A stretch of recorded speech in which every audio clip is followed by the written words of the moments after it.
Assalamualaikum warahmatullahi wabarakatuh. Salam sejahtera bagi kita semua. Shalom, Om Swastiastu, Namo Buddhaya, salam kebajikan. Saya Fauzia Wulandari Syafitri, guru matematika SMA Negeri 1 Sangkapura, Kabupaten Gresik, Provinsi Jawa Timur.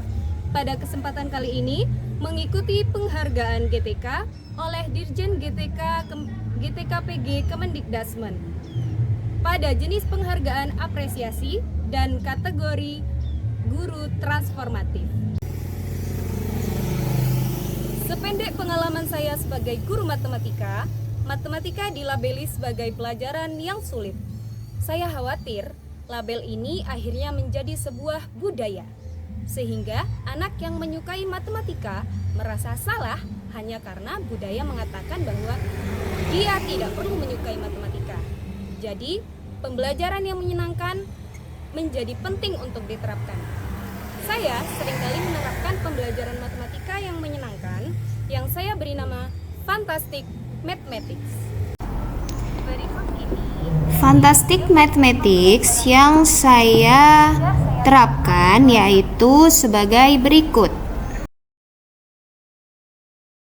Yaitu yang pertama tentang numerasi di mana-mana. Numerasi di mana-mana ini berkaitan dengan numerasi lintas kurikulum. Dalam kegiatan ini saya kemas di kegiatan yang saya beri nama Mathematicart, sebab mengintegrasikan seni lukis dalam pembelajaran matematika. Sasarannya yaitu peserta didik kelas 10-7 yang dibagi menjadi 7 kelompok.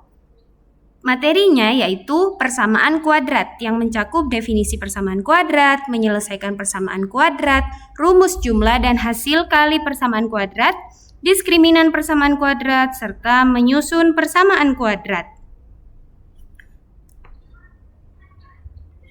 Kenapa Mathematicart?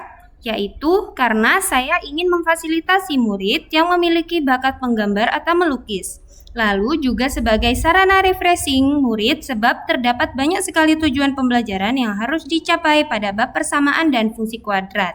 Jadi kegiatan ini dilaksanakan setelah membahas persamaan kuadrat dan sebelum memasuki pembahasan fungsi kuadrat. Langkah-langkah kegiatan Mathematicart adalah sebagai berikut. Yaitu pada pertemuan sebelumnya guru bersama peserta didik menyepakati pembagian kelompok, lalu guru menyampaikan tujuan pembelajaran, kemudian guru menyampaikan kriteria penilaian, lalu peserta didik mulai menggambar dan melukis, dan yang terakhir yaitu presentasi hasil karya, kemudian guru membimbing peserta didik untuk memberi umpan balik.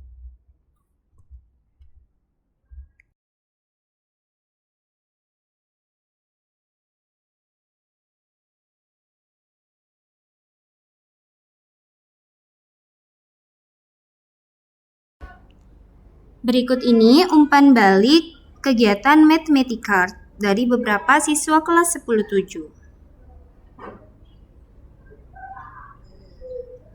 Selanjutnya, ide praktis penggunaan alat matematika berbasis alat elektronik. Yang saya gunakan yaitu aplikasi WPS Office yang bisa diunduh di App Store Android.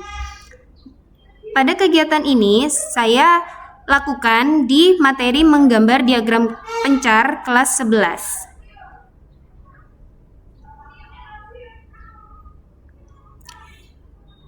Langkah-langkah kegiatannya meliputi yang pertama, guru meminta peserta didik mengunduh aplikasi, lalu guru dan peserta didik mendiskusikan di buku halaman 13, lalu bersama-sama menonton video tutorial yang sudah saya buat.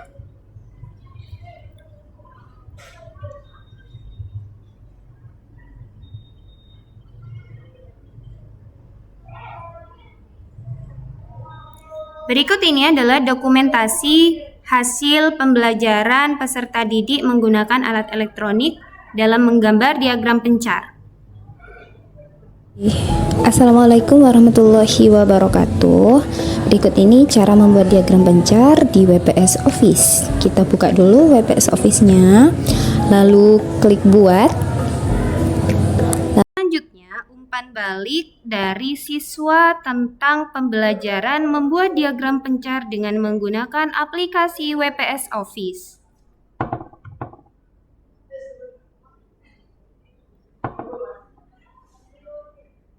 Yang ketiga tentang ide-ide numerasi, yaitu ide praktis permainan kaya numerasi. Saya punya 2 permainan di sini. Yang pertama, Rice Band Challenge.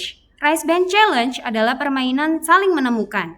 Peserta didik dibagi menjadi 2 tim, yaitu tim A yang tugasnya memfaktorkan persamaan kuadrat dan tim B yang tugasnya mengalihkan bentuk aljabar sedemikian hingga ditemukan bentuk umum persamaan kuadrat AX pangkat 2 ditambah BX ditambah C sama dengan 0.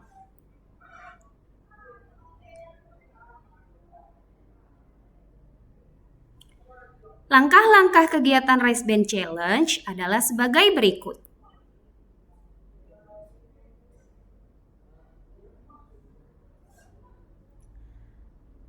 Ini adalah contoh dari soal atau misi permainan yang harus diselesaikan oleh masing-masing tim.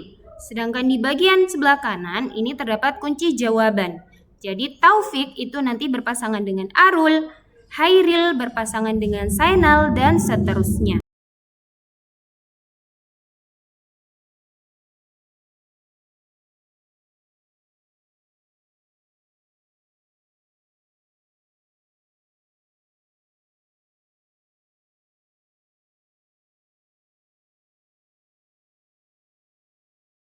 Ide permainan selanjutnya yaitu bermain engklek matematika. Jadi di sini saya membuat 2 buah banner engklek, yaitu yang pertama untuk tim merah dan yang kedua untuk tim biru.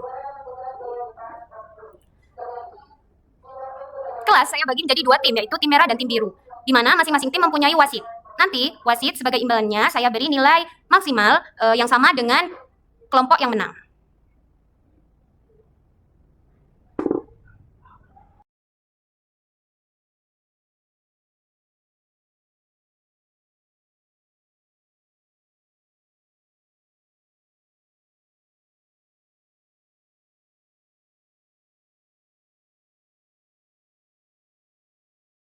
Assalamualaikum warahmatullahi wabarakatuh. Saya Nurmazwina Sriana, Guru Informatika SMA N1 Sangkapura.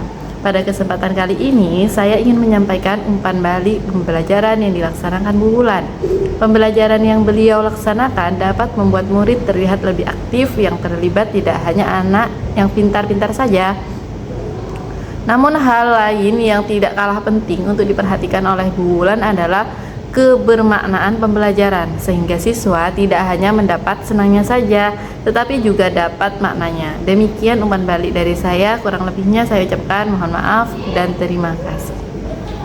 Baik Bapak Ibu, berdasarkan uraian di atas tentang macam-macam pembelajaran yang telah saya lakukan di kelas saya, tentu saja ada beberapa hal yang menjadi dampak, hambatan, dan refleksi saya, dan mungkin juga teman sejawat.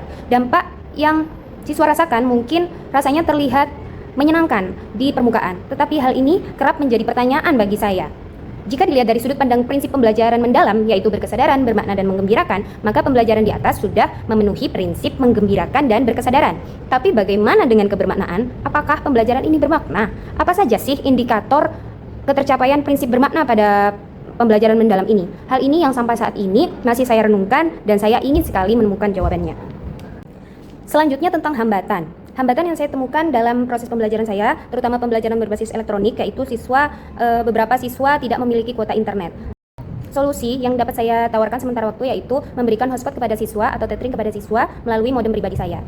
Hambatan selanjutnya yaitu dalam masalah teknis. Di pulau kecil yang jauh dari pusat kota, saya merasa harus mengeluarkan effort yang lebih dalam menyiapkan desain dan media pembelajaran. Contohnya, untuk mencetak banner engklek di pulau kami diperlukan waktu sekitar 2-3 hari. Tidak bisa 1 hari selesai cetak banner. Namun saya dapat mengambil pelajaran dari hambatan tersebut, yaitu saya harus bersemangat mempersiapkan desain dan media pembelajaran jauh-jauh hari.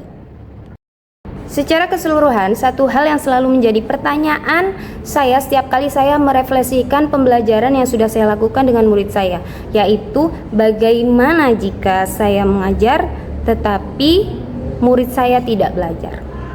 Sekian dari saya, kurang lebihnya wassalamualaikum warahmatullahi wabarakatuh.